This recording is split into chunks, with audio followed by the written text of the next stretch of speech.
Hello class 10th। आज की video में हम क्लास 10 की बायोलॉजी में जो चैप्टर है हेरिडिटी, इस चैप्टर की क्वेश्चन नंबर सेकंड को डिस्कस करने वाले हैं। बिना देर करते हुए स्टार्ट करते हैं आज के वीडियो को क्वेश्चन नंबर सेकंड के साथ। देखिए क्वेश्चन नंबर सेकंड में आपसे क्या पूछ रहा है, आप एनसीईआरटी में चेक कर लीजिएगा। अ study found that children with a light coloured eyes children with a light colored eyes are likely to have parents with a light colored eyes। ठीक है, on the basis can we say, क्या हम इस चीज के आधार पर कह सकते हैं anything about whether the light colour या light eye colour trait is dominant और रेसेसिव। तो क्या हम इस चीज के बेस पे बोल सकते हैं कि डोमिनेंट है रेसेसिव? ये आपसे क्लियर कराना चाह रहा है क्वेश्चन नंबर सेकंड। ठीक है, वाई और वाई नॉट, थोड़ा सा यहाँ पे आपको एक्सप्लेनेशन भी देनी है। क्वेश्चन क्लियर हो गया, अब इसका आंसर समझते हैं। देखिए जो डोमिनेंट और रेसेसिव चीज है ना, इसका मतलब क्या होता है पहले इसको क्लियर करते हैं। डोमिनेंट मतलब होता है प्रभावी लक्षण, और रेसेसिव का मतलब होता है जो लक्षण प्रभावी नहीं है। ठीक है, जो कैरेक्टर प्रभावी नहीं होते उसको रेसेसिव बोलते हैं। अगर हम मेंडल, जो ग्रेगर जॉन मेंडल साइंटिस्ट थे, उनके रूल्स को थोड़ा सा सोचें। उन्होंने स्टार्टिंग के रूल में क्या दिया था, लॉ ऑफ डोमिनेंस में क्या समझाया था कि जो कैरेक्टर हमें फर्स्ट जनरेशन में देखने को मिलते हैं वो डोमिनेंट कैरेक्टर होते हैं। क्लियर हो गई बात? सही है। लेकिन आप एक बात सोचिए कि अगर पेरेंट्स में मदर और फादर दोनों के ही केस में आईज का जो कलर है वो लाइट कलर्ड है, ठीक है, मानकर चलिए दोनों में ही रेसेसिव कैरेक्टर है, तो बच्चे में डोमिनेंसी वाला कैरेक्टर कौन सा?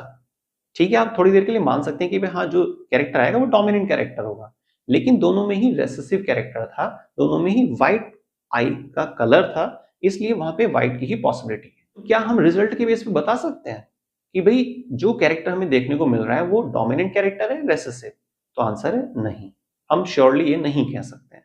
पेरेंट्स में से आप किसी को मान लीजिए कि भाई किसी एक के आईज का जो कलर है वो अलग है इन कंपैरिजन दूसरे के, ठीक है, जो पार्टनर है उसके। तो ऐसे केस में अगर हम चिल्ड्रन को फोकस कर, ऐसे केस में अगर हम प्रोजेनी को फोकस कर रहे हैं, बच्चे को फोकस कर रहे हैं, तब तो हम श्योरिटी की तरफ बढ़ सकते हैं। ठीक है ना? तो यहां जो केस बन रहा है, जो सेकंड नंबर क्वेश्चन में दिया हुआ है, पेरेंट्स की जो आईज का कलर है वही सेम है, वो आपस में भी सेम है, और जो बच्चे का है वो तो वो आना ही था। ठीक है, व्हाइट कलर जो है आईज का वो डोमिनेंट है, रेसेसिव है, इसकी श्योरिटी नहीं कर सकते। क्लियर हो गई बात? क्योंकि यहां पर होमोजाइगस केस बन रहा है, इसलिए ये इसका रीजन है। जैसे कि मैं आपको एक बार थोड़ा सा और एक्सप्लेन कर देता हूं। मेंडल जो साइंटिस्ट थे, उन्होंने जब मोनोहाइब्रिड क्रॉस किया था, तो उसमें हम स्टार्टिंग में क्या करते हैं, मटर के पौधे पर उन्होंने काम किया था, ये तो आपको मालूम है कि टॉल प्लांट को ड्वार्फ से किया। तो टॉल के लिए हमने सिंबल्स क्या लिए थे, कैपिटल टी, ड्वार्फ के लिए क्या लिए थे, स्मॉल टी।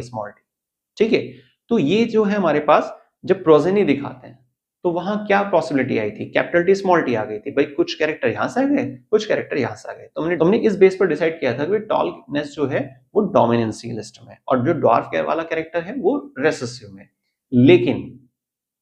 लेकिन अगर हम इस टॉपिक को लें जो क्वेश्चन नंबर सेकंड में हमारे से पूछा गया है कि भाई व्हाइट आई कलर है और व्हाइट आई कलर है, तो यहां भी व्हाइट आई कलर देखने को मिल रहा है ना?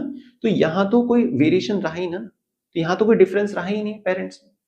ठीक है, तो इसलिए यहां पर जो केस दिया हुआ है उसके आधार पर हम नहीं कह सकते हैं कि व्हाइट आई कलर जो है वो डोमिनेंट कैरेक्टर है या रेसेसिव कैरेक्टर है। बाकी बेसिक यहाँ पर जो रीजन है वो होमोजाइगस कंडीशन, हो मतलब सेम वाला केस बन रहा है। टॉपिक अगर क्लियर है तो कमेंट करके फीडबैक जरूर दीजिएगा कि भाई टॉपिक क्लियर है। डाउट है तो भी आप कमेंट, क्योंकि अगर आप कमेंट बॉक्स में डाउट मेंशन करते हैं तो फिर किसी और तरीके से या फिर कुछ और एग्जांपल के साथ या और डिटेल के साथ इस टॉपिक को क्लियर कराया जाएगा। मिलते हैं नेक्स्ट वीडियो में एक और नए टॉपिक के साथ। थैंक्स।